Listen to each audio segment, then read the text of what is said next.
Yeah, we indeed have a very special day. I thought I would be spending much of my day today editing Sheptytsky.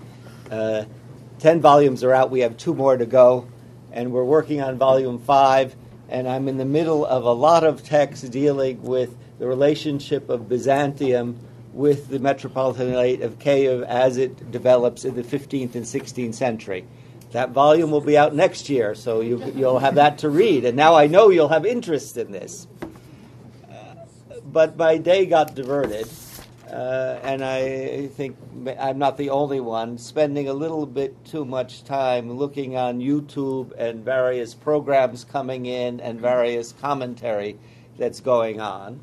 And I realize how massive it is, how varied in some cases, but in other cases how ideologically driven by plan it is, and how it must be quite confusing to people who do not take this as their everyday fare, as some of us behind this table do. Now, I can tell you that there a program, a talk show in Ukraine, in Kiev, that largely backed the idea of the Autocephalous Church, had one member who did not believe that there should be autocephaly for the church in Ukraine. And among the reasons he argued that this was all very bad was that, after all, Bishop Ilarion was a Galician who was the exarch of the Constantinople Patriarchate. Now, what he could have added is, not only is he Galician, he's Bishop of Edmonton and Albertan as well. So this is really part of, I assume it'll soon be Chrystia Freeland's policies towards Ukraine, as we will find out. I bring this up as well, on the other hand, because it quite shows us the extraordinary nature of the days we are living in. Indeed, that these 2 exarchs, coming from North America, part of the Constantinople Church, both born in Ukraine, but both part of the Ukrainian diaspora, have become crucial figures in major events in Ukraine. A certain sort of globalization, but also, I think, for those of us who have been associated with the Ukrainian diaspora, its institution, in particular its churches, I don't want to say a vindication, but a feeling that it all made sense. There were things worth doing. The fact that those 2 bishops from the U.S. and Canada could come is due to a lot of people's work in North America over the last 100 years. And with that, I point out that we are this year celebrating the 100th anniversary of the Ukrainian Orthodox Church of Canada and the 100th anniversary of the Ukrainian Orthodox Church in the United States. With that as well, we are commemorating, celebrating, marking the 100th anniversary of the All-Ukrainian Church Council of 1918, when the issue of autocephaly, and not only autocephaly, was first raised in Ukraine. I, at the beginning, much recommended the book on Litotsky, between Kiev and Constantinople, that I passed around, because it is the generation of Alexander Litotsky and the churchmen of the beginning of the 20th century who activate in 1918, after the Russian Revolution and the collapse of the Russian Empire, and in some ways the reforming and collapse of the synodal Russian Orthodox Church and reforming as a patriarchal church. For those of you less familiar, from the time of Peter I, so what Russians would call Peter the Great, until 1917, the Orthodox Church within the Russian Empire was an entirely deformed institution, in that it was not headed by a patriarch but by a synod, a semi-Protestant way of running the church. We might add that it was a very prominent Ukrainian, Feofan Prokopovich, who thought of many of these ideas, who brought this to this church, and that in 1917, with the Russian Revolution, the Orthodox Church in the Russian Empire is trying to restore itself and restores the Patriarchate. But it also permits a Ukrainian Church Council that begins in 1918 and has 3 sessions throughout those years. And it is at that first session where those who favor autocephaly in some form or other seem to dominate at the council. They will ultimately lose out for very complicated political and cultural reasons. But I think what we should remember when we look back to that 100 years, what were the issues that were brought up? First of all, language was the primary issue of most of the discussions, that the liturgy should be comprehensible, and certainly that the Gospels should be read in a language people should understand.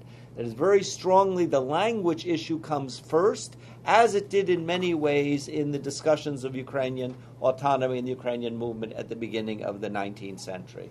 With it was often associated the idea of autocephaly, that if there would be an independent Ukrainian state, 22nd of January 1918, there should be an independent Ukrainian church. Almost assumed axiomatically, but I would argue at that council, in some ways, less deeply discussed and almost axiomatically accepted. And then the reform movements that were going on in Ukraine from the end of the 19th century, but that also affected the entire Russian Empire, which argued that the Orthodox Church as it existed in Imperial Russia had become an institution ineffective because of its inability to engage its laity, its lower clergy, and out of this came concepts of certain elements of subornopravnis, that is, the rule by the council in which both laity and lower clergy play a role. And those affect the Russian church as they affect the Ukrainian church, but of course the outcomes are very different, because in the Ukraine, these get associated as well with the autocephalous movement and above all, the language question. And of course, the outcropping of those movements are the formation of the churches in Canada and the U.S. There's no question that had this not occurred in Ukraine, we could not have expected within a few months what we saw going on in Saskatoon and in Chicago and other places where Ukrainians abroad are joining this movement. So in that way, it is all very interesting. On some hands, I am a little bit sorrowful that the generation that existed in 1918 does not exist today. That is, the large number of people with theological backgrounds involved in society, reaching out to a large number of laity in Ukraine. We often talk about the Ukrainian movement being small at the beginning of the 20th century, but when we think of these kind of circles and groups, they were really quite powerful intellectually. They had a large outreach into society, and they certainly embarked on amazing tasks at that time. And when I compare it to what we have seen even since 1991 with Ukrainian independence in Ukraine, I often wonder how long it's taken Ukraine to get to this position.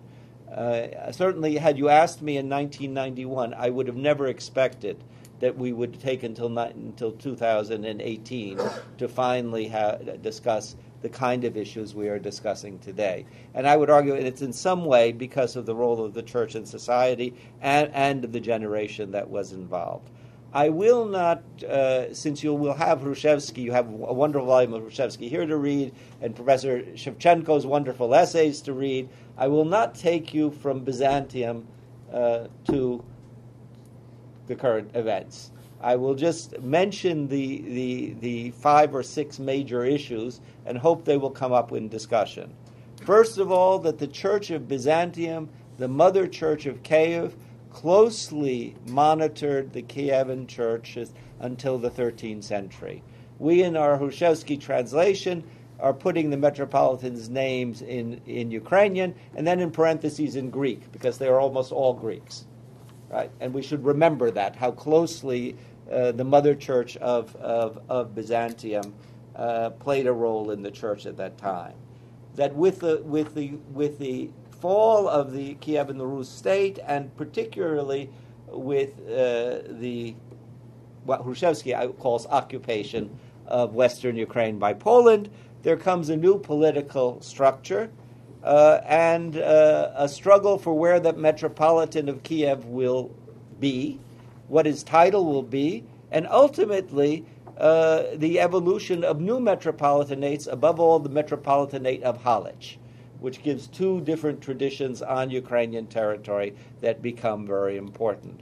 But above all, the fact that an Orthodox Church existed in a non-Orthodox state that was, on the one hand, really quite tolerant compared to the rest of Catholic Europe, which would have immediately destroyed those who differed in religion, yet on the other hand, legislated and largely against that church, contained that church in many ways.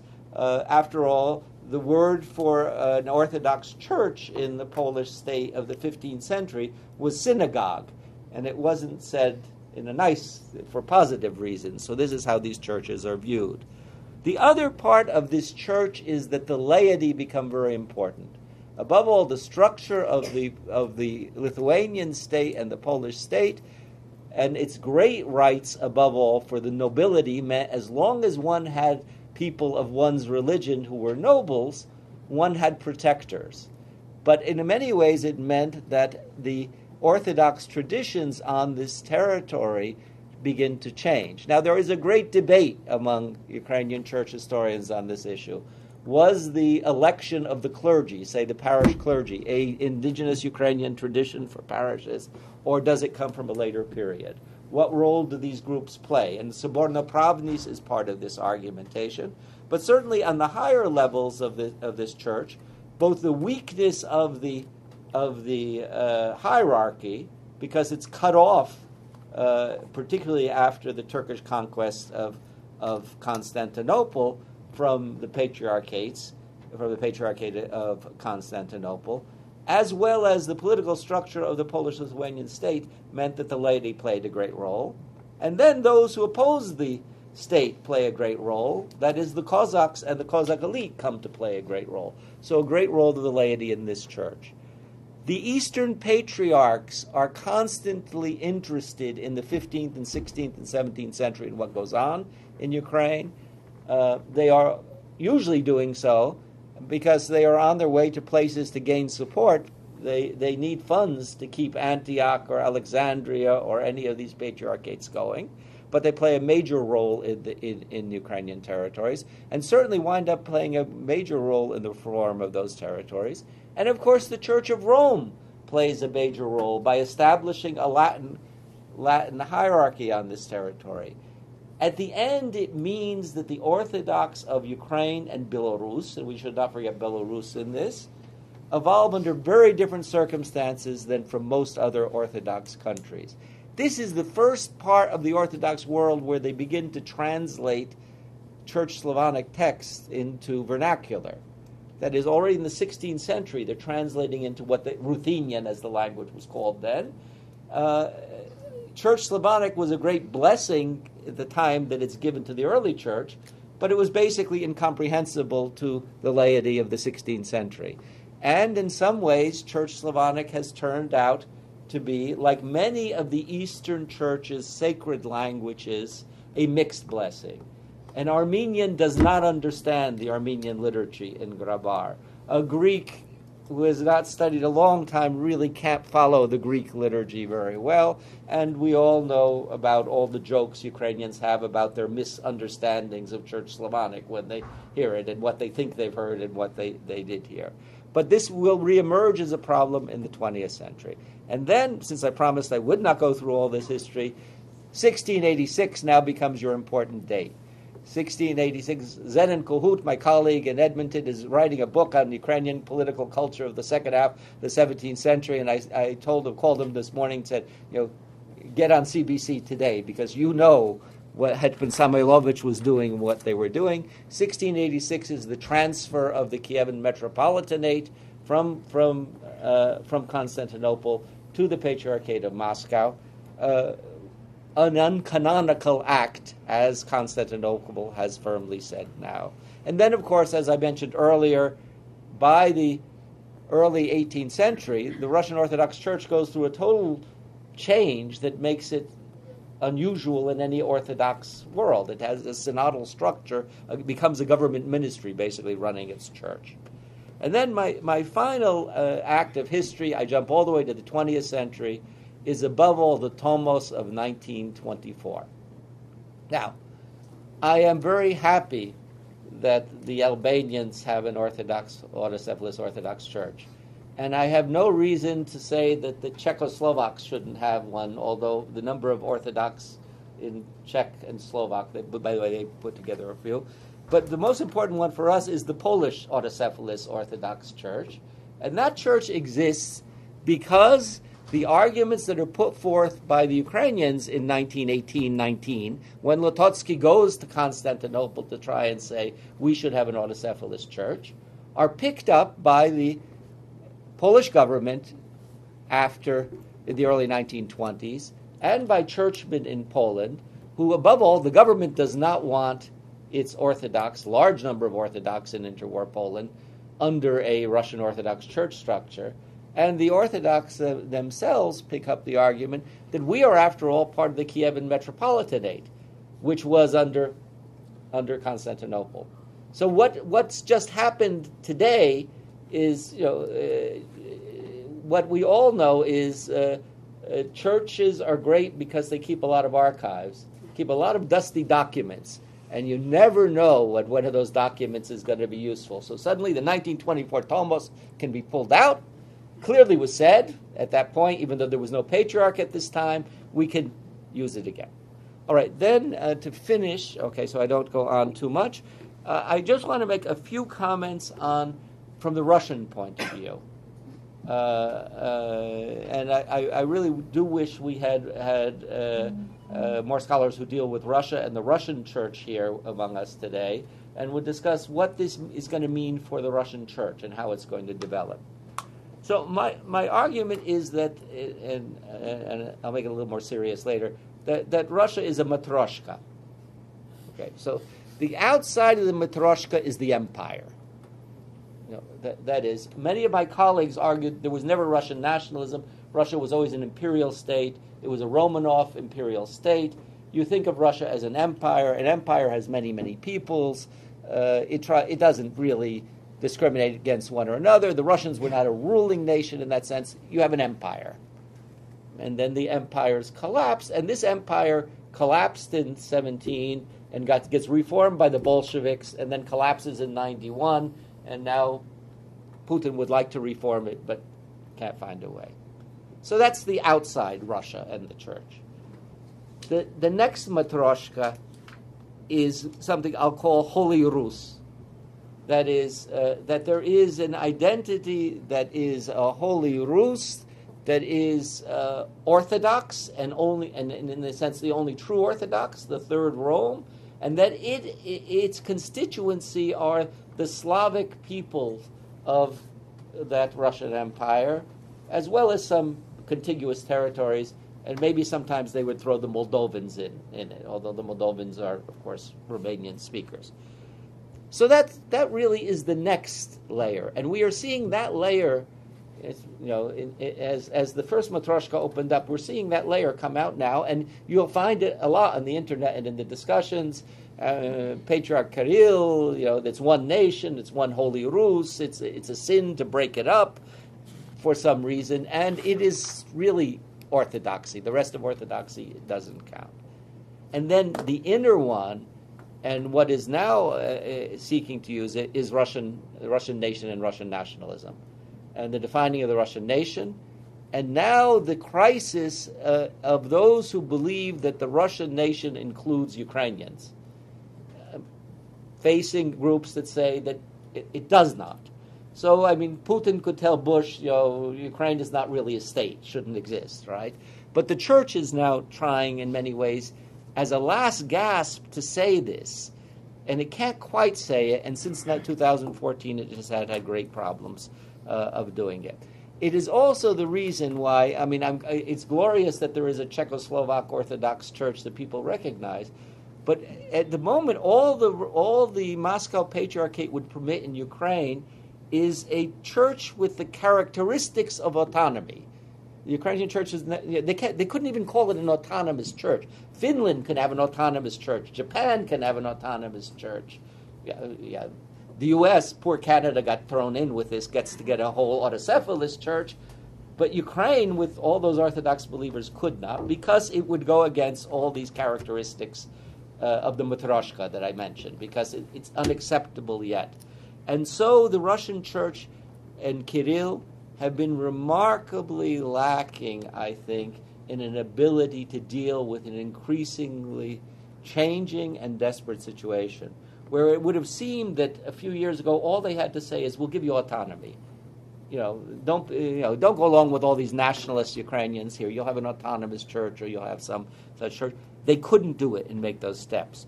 Now, of course, consequences for Ukraine, which will be a main part of our discussion, I think will be very interesting for us to see. We are now faced, for those of us who know Ukraine, of the very unique situation of the likely head of the Ukrainian Autocephalous Orthodox Church, or this Autocephalous Ukrainian Orthodox Church, will be Patriarch Filaret, barring something really happens unexpected this time, a native of Donbass, and he will oppose Metropolitan Onufri, who has recently went back even on the idea that one should read Gospels in Ukrainian, never mind liturgies in Ukrainian, a native of Bukovina. Very interesting things happening for those of us who want to look at things. But both have been integrated into very different church structures. Both come from different church traditions, and I think they can explain that. And then finally, the issue that really will come up, what does this really mean for the Orthodox Church, the Universal Orthodox Church, the situation of Constantinople? Here, I wish and maybe we do among us, I shouldn't say I wish we had, from the audience we may find people who are better versed in the situation of Constantinople. Because it would have been this act is something that I think comes to many of us unexpected, because we didn't think that Constantinople would ever dare to do this, given their situation. Given their situation, given the Erdogan government, given the money we know that is flowing in all directions from the Kremlin, given that they would go on to this act. They must have been pushed very, very hard, or that Patriarch Bartholomew is a person of vision, willing to do what he believes should be done. But clearly, to a great degree, the disappointment over the Crete Sobor, that the Russian Orthodox Church would not permit a ecumenical council of the Orthodox Church, must play a major role in finally total despair that one could integrate that Orthodox Church in. There may be, and here you could argue, I would say, also the possibility of looking at an opportunity, because if the Church succeeds in Ukraine, the Orthodox Church in Ukraine will have the highest number of believers in church on Sunday of any Orthodox church, with the possible exception of Romania, if you wanted to do that, those two countries. That is, the combination of Constantinople, Romania, and Ukraine, for all the talk of the 150 million members of the Russian Orthodox Church, first of all, once Ukraine is withdrawn, but where are these members really? But Ukraine, a successful Ukrainian Orthodox Church in alliance with Constantinople would be a major axis in the Orthodox world. Okay, thank you.